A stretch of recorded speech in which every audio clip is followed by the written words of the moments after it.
What a mess. The country called Kenya is clearly in a terrible mess. And let us start by breaking down this latest development, where an activist has filed a petition to remove the Chief Justice from office. Let us just start there. And so that we can see it all very clearly, I beg you, remove your emotions from it. Okay? Now, we all know that Ruto has an issue with the judiciary. That is not used in Kenya. And therefore it is safe to assume that Ruto wants to disrupt, finish, weaken the judiciary. Okay? Now, that is not something we can debate, because already we know that Ruto has said he's not going to obey court orders. So how do you destroy institutions? What is the quickest way to destroy a judiciary? You ignore court orders. Consider them mere pieces of paper. So there's no debate there. Please, let's not have a debate where one is not necessary. That one is clear-cut. And Kenyans are opposed to an attack on the judiciary. Yeah, and Kenyans are right. Because when you want to finish a country, first of all you start to destroy the institutions. Okay? And the judiciary cannot be under attack by the executive. No! That's the wrong direction to go. That is also clear. But we as Kenyans are in a terrible mess, because the Chief Justice is not clean. What do I mean? Now, the way this office was seen by those who crafted our 2010 Constitution, and even the efforts that were made that ended up in the first Chief Justice under this Constitution being a man called Willy Mutunga, an activist for many years, somebody who had been jailed for his beliefs, a man of integrity. Yeah, clearly what they had in mind is a Chief Justice whom Kenyans can look up to as somebody who will give a completely impartial ruling, will behave completely impartially in any situation, so as to hold the country together. Now, I have a very simple question to ask you. Is the current Chief Justice Martha Koome viewed by Kenyans as being impartial? The answer is no. You know, in this life, one word from you, not even two, one word from you can enable people to judge you as not being impartial. And you're not even a lawyer, you're not even a judge. One word. Now, Martha Koome, in her ruling over the presidential petition by Raila Odinga after the 2022 presidential elections, used a few words that completely destroyed any hope of any Kenyan looking up to her as being impartial. And yet she's the Chief Justice. Now, I'll just mention two of the words she used in her ruling. Just two. One word was hot air. Another word, wild goose chase. Now, in my opinion, those two words insult justice completely. And they also insult impartiality. Because in any case, there'll be a loser and a winner. You cannot tell the loser that they're on a wild goose chase. How? You cannot tell the loser in any case, I'm not even talking about this petition, you cannot tell the loser in a case that their case is hot air. How?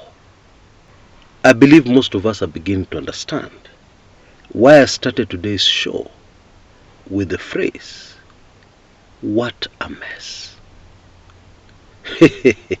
What a terrible mess. Because on both sides, there is a mess. Because the truth is, you cannot wake up one morning and decide that you want to remove the Chief Justice over some petty administrative issues. You can't. Would it not have been easier to bring the attention of the Chief Justice to those particular omissions that are contrary to the Constitution, but were okay in the old Constitution? And then the matter would have ended there. And then there is something disturbing. You know, if you follow somebody's tactics, the way they do their things, it is easy to recognize a pattern.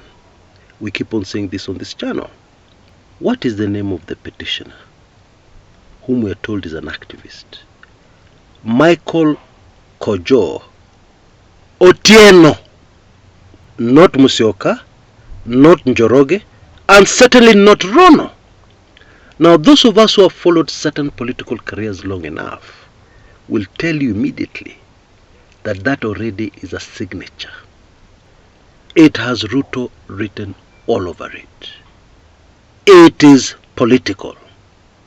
And the message is, everybody wants the Chief Justice out, including the opposition.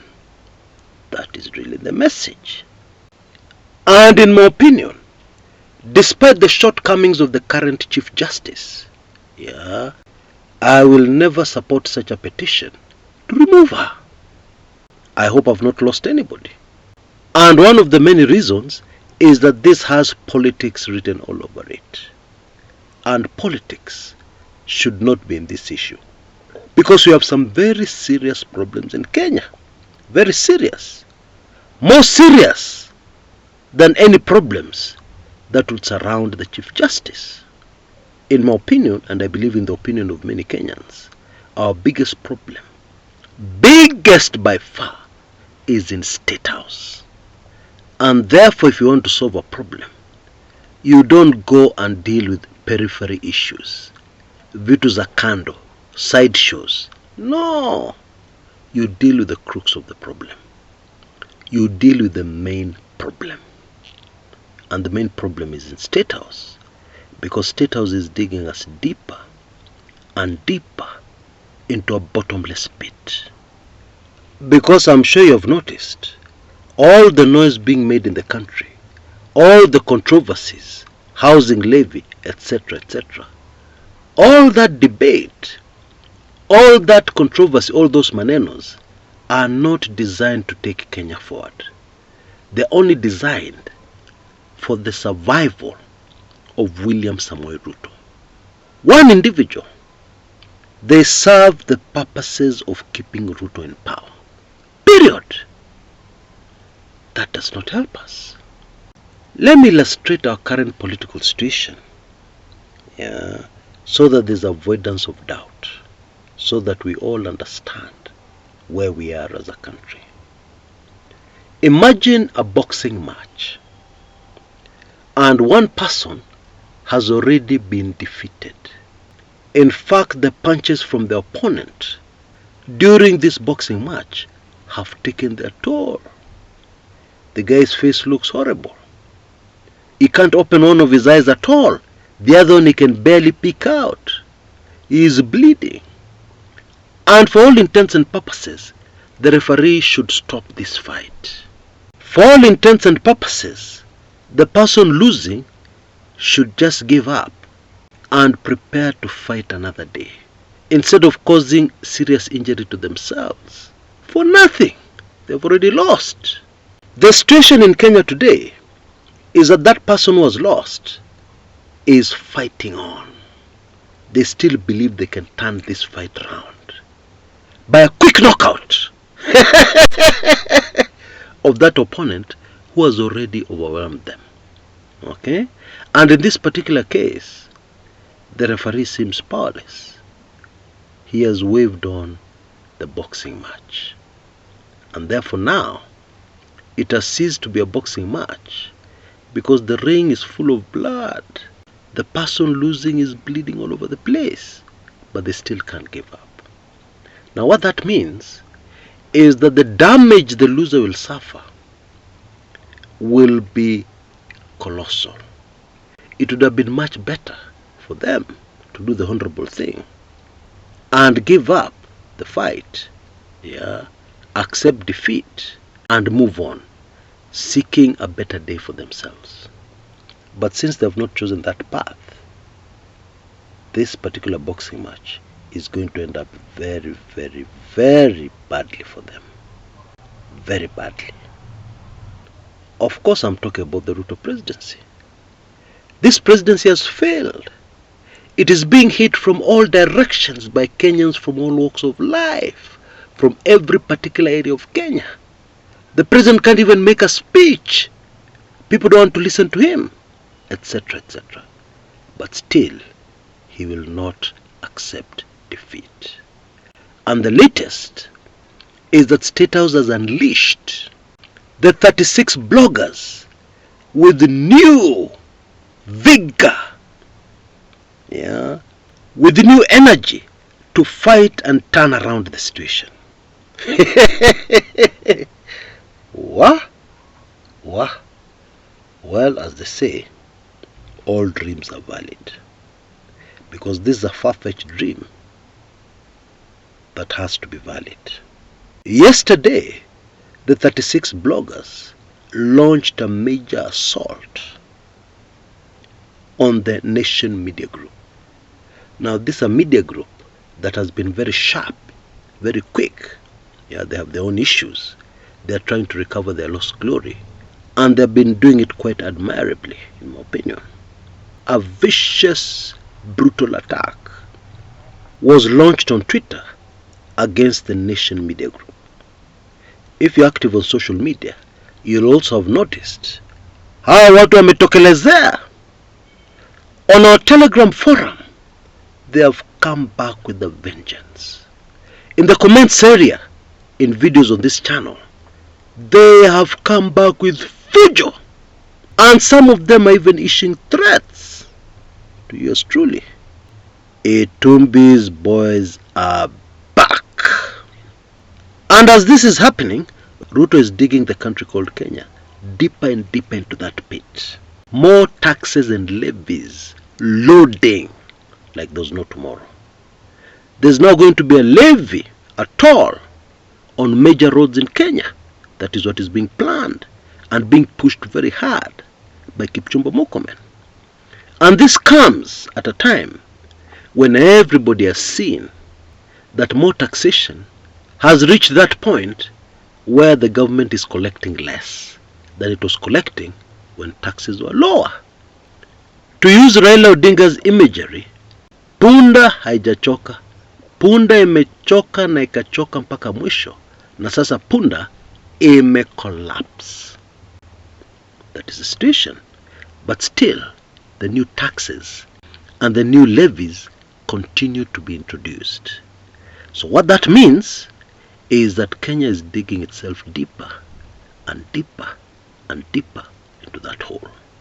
And now what worries me about this petition against the Chief Justice is there's a high possibility that when this goes to the Judiciary Service Commission, what will happen is that we could easily have a night of long knives. What do I mean? The Chief Justice has political enemies within the judiciary. We know the people have started this campaign and taken it to the Judiciary Service Commission through this Mr. Michael Kojo Otieno. I'm sure they have also done their things inside the Judiciary Service Commission, just as they have done their things amongst the public in terms of public opinion. They have been working very hard to skew public sympathy against the judiciary. And so with this petition, don't take it lightly. As frivolous as it is, it could end up being something else. And of course that will be a major blow on the judiciary and a major win for the executive. Because this is all political. And all this is happening when Kenyans are suffering badly. Indeed, the suffering in Embakassi in Nairobi escalated last night with a huge gas explosion. According to official figures, there are 3 dead. But an eyewitness says he saw at least 7 dead bodies.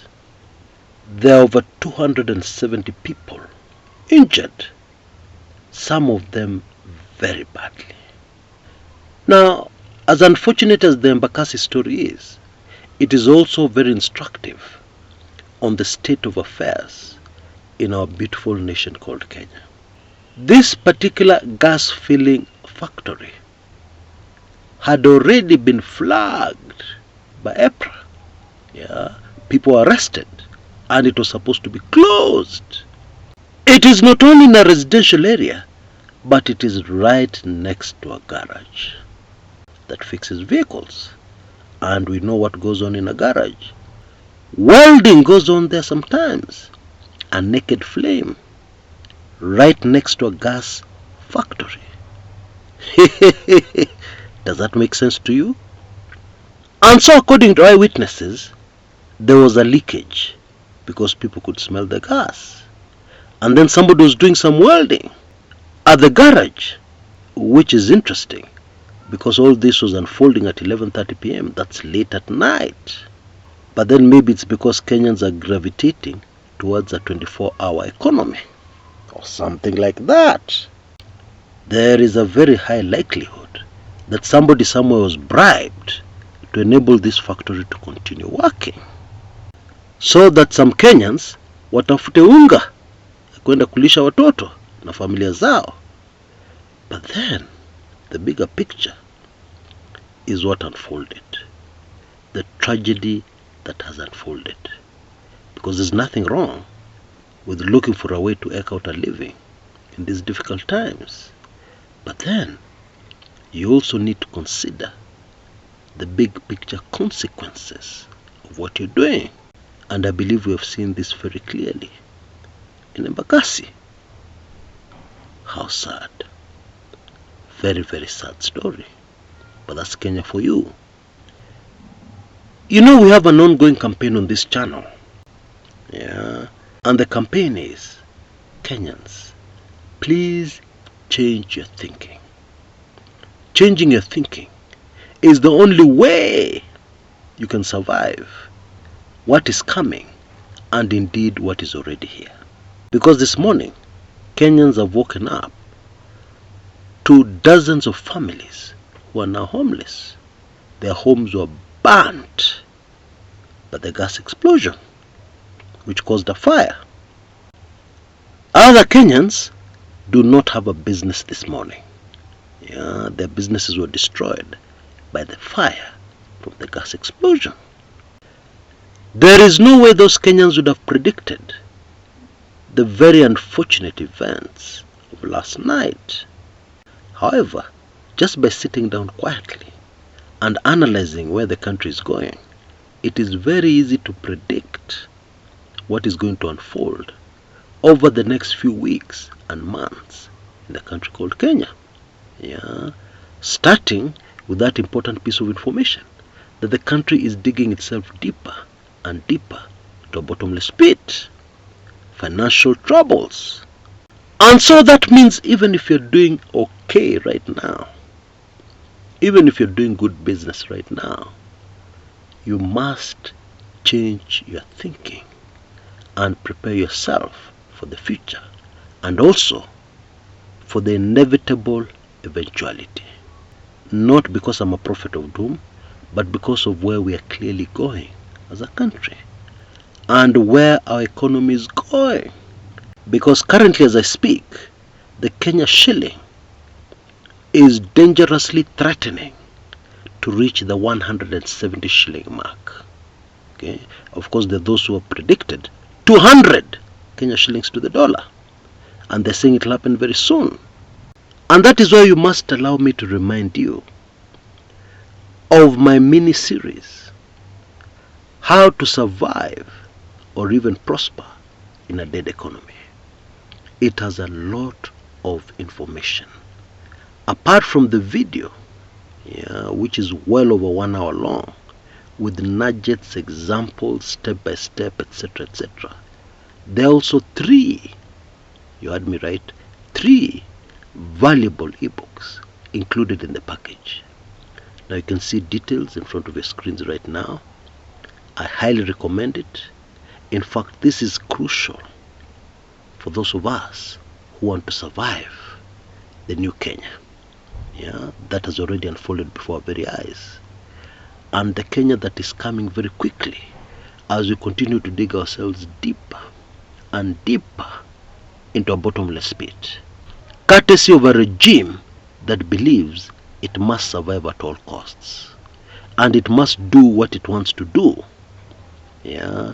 Mpende muspende. And they're not even stopping to analyze the effects so far. But there's a dream and a determination that things will get better somehow, somewhere down the road. Okay, so you need to protect yourself. There's no other way out of it. Now you can also sponsor other less fortunate Kenyans to receive the same, and you'll be very blessed, because this is a service to a fellow man, and we are told God Almighty has no debtors. Hakuna mtu akona deni na Mwenyezi Mungu. And so I highly recommend it.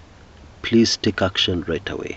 This is close to my heart, and that's why I've said, out of every order I receive, I will give 1 free. And if you sponsor 1 person, I will sponsor 2.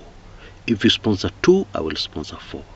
So that we get this information out there as much as possible and help as many Kenyans as possible get through this time in our history. Now I have a very pleasant surprise for you today, as part of our analysis. And it is a speech made by a politician 2 days before they were assassinated. And when you know the facts surrounding this particular case, then not only does it become very instructive, we also learn a lot about analysis. Because what was happening behind the scenes at this particular time is that a man called Nicholas Biwott was on a campaign to prove to President Moi that Ouko was disloyal, that Ouko was ambitious and had ambitions for the presidency. And a trip to Washington by both Moi and Ouko and Biwott had made things worse, because the Americans had been very impressed by polished Ouko, who was the Minister of Foreign Affairs. And obviously Biwott had taken this very badly, because when the Kenyan team came down for breakfast the next morning, Biwott is said to have famously greeted Ouko, "Good morning, Mr. President." Anyway, in this speech you're about to hear, the late Ouko was addressing the Rotary community in Kisumu. And those in attendance, of course, found it very entertaining. But reading between the lines, Ouko's fighting for his political survival, and also fighting for his survival in this life. Of course, he lost both battles, because there were some people very determined to draw blood. Anyway, let's listen in. Around the world as a Kenyan, particularly when you're the Kenyan in charge of foreign affairs, you feel happy. Kenya's name is good. It is good because of President Moi's efforts here and overseas. I was privileged to be with him in New York last week, Washington, and I can tell you, the Americans were a bit surprised, pleasantly surprised. The president is a Christian, so he got hold of the Bible and he preached for half an hour. At the end of it, almost all the 3,000 people wanted to come and shake hands with him, because he said, if you ever come to Kenya, don't hesitate to call me. And Americans lined up to take his telephone number.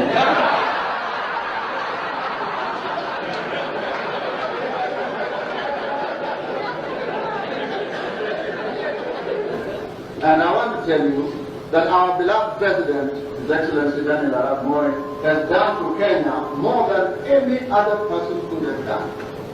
He has put me in charge of this ministry to assist him in creating, portraying, protecting a favorable image of Kenya outside Kenya.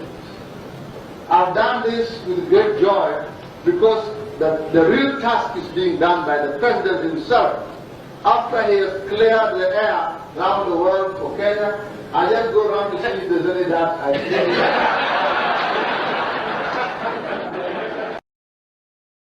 What?